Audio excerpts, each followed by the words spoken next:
Have you ever looked at a math word problem and just thought, okay, what is this even asking me? You're definitely not alone. Word problems can be tricky, not because the math is hard, but because it's hidden inside a story. On the Praxis Core Academic Skills for Educators Mathematics exam, code 5733, these questions are designed to see if you can actually use math in real-life situations.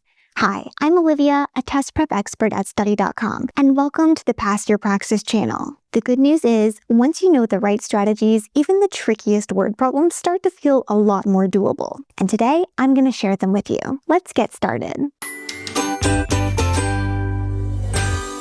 Before we get into the actual strategies, let's talk for a second about why word problems feel so hard in the first place. The Praxis Core Math test isn't just testing if you can calculate numbers, it's testing if you can apply math in real-world situations. That means the math is wrapped inside everyday scenarios. So the real challenge isn't the math itself, it's figuring out what the problem is asking. Most people trip up because they start calculating before they've really translated the question. The numbers are all there, but the relationships between them aren't clear yet. That's why the first strategy is all about slowing down just enough to make sense of the story before you start crunching numbers. When you look at a word problem, the first thing your brain does is read it like a story. You imagine what's happening, and that's great. But on the test, you need to translate that story into math language. You're basically acting as a translator between English and math. Let's try it together. Imagine the question says, a store sells apples for $2 each and oranges for $1.50 each. A customer buys 4 apples and some oranges for a total of $13. How many oranges did the customer buy? When you first read that, it sounds like a mini shopping story. But if you pause for a second and restate what's actually happening, the math appears. Each apple costs $2. 4 apples would cost 4 times 2, which is $8. You know the total was $13.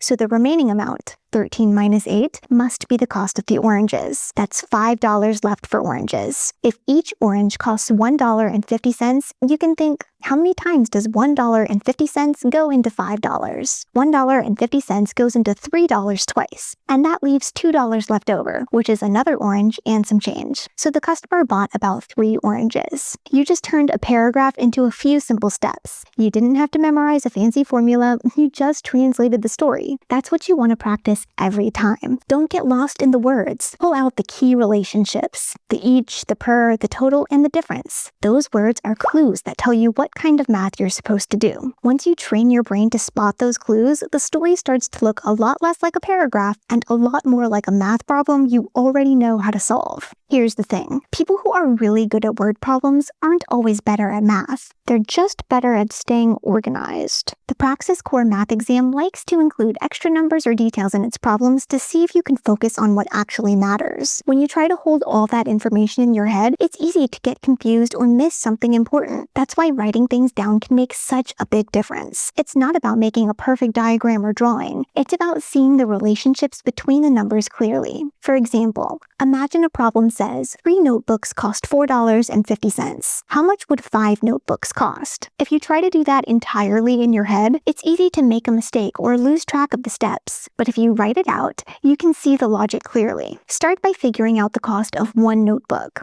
$4.50 divided by 3 notebooks gives you $1.50 per notebook. Then, multiply that by 5 to find the cost of 5 notebooks, which is $7.50. Just by laying it out step by step, the problem suddenly makes sense, and you avoid mental mistakes. Organizing your work doesn't just apply to simple problems like this. It works for anything. You can make a small table, a quick chart, or even jot down equations in words to keep the relationship straight. Label what each number represents and write out your steps as you go. When you do that, you're taking the guesswork out of the problem. You're not relying on memory or trying to do multiple steps at once. You're creating a clear path from the question to the answer. The more you practice this, the more natural it becomes. You start to see patterns in the problems, and your brain spends less energy juggling numbers. The more organized you are, the more confident you feel, and the easier it is to solve problems without making small errors. So whenever you see a word problem, think of your scratch paper as your best tool. Write down the facts, label each number, and map out the relationships. That simple habit alone can make a huge difference in how smoothly you solve the problem and how accurate your answer is.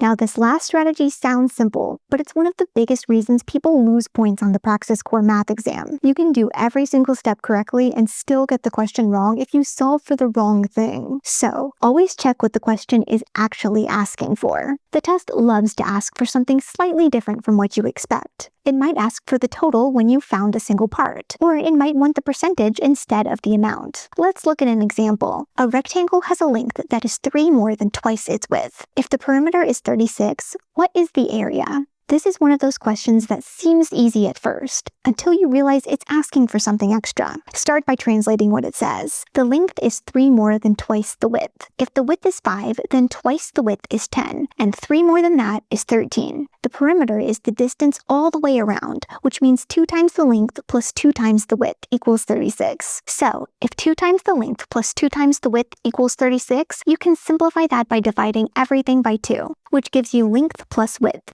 equals 18. Since the length is 13 when the width is 5, that adds up to 18, so it works perfectly. That means the width is 5 and the length is 13. But remember, the question didn't ask for the width, it asked for the area. To find that, you multiply the length by the width. 13 times 5 is 65, so the correct answer is 65 square units. Now imagine if you'd stopped after finding the width. You'd have done most of the work correctly, but still picked the wrong answer. That's why you always need to check what the question is asking before you move on. When you start a word problem, it helps to circle or underline that final question in your head. What am I actually finding here? Then, when you get your answer, you can pause and make sure it matches what they asked for. These strategies work because they help you slow down and think clearly. Translating the story shows what's really happening. Organizing your work keeps your brain from getting overloaded. And checking the question makes sure your answer counts. You don't need to be a math genius. Most Praxis Core Math word problems use simple math you already know.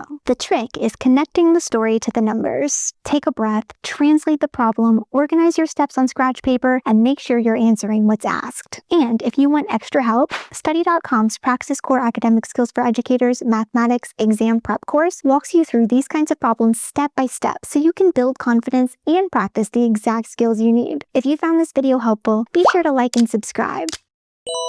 Thanks for watching and good luck on your Praxis journey. You can do this.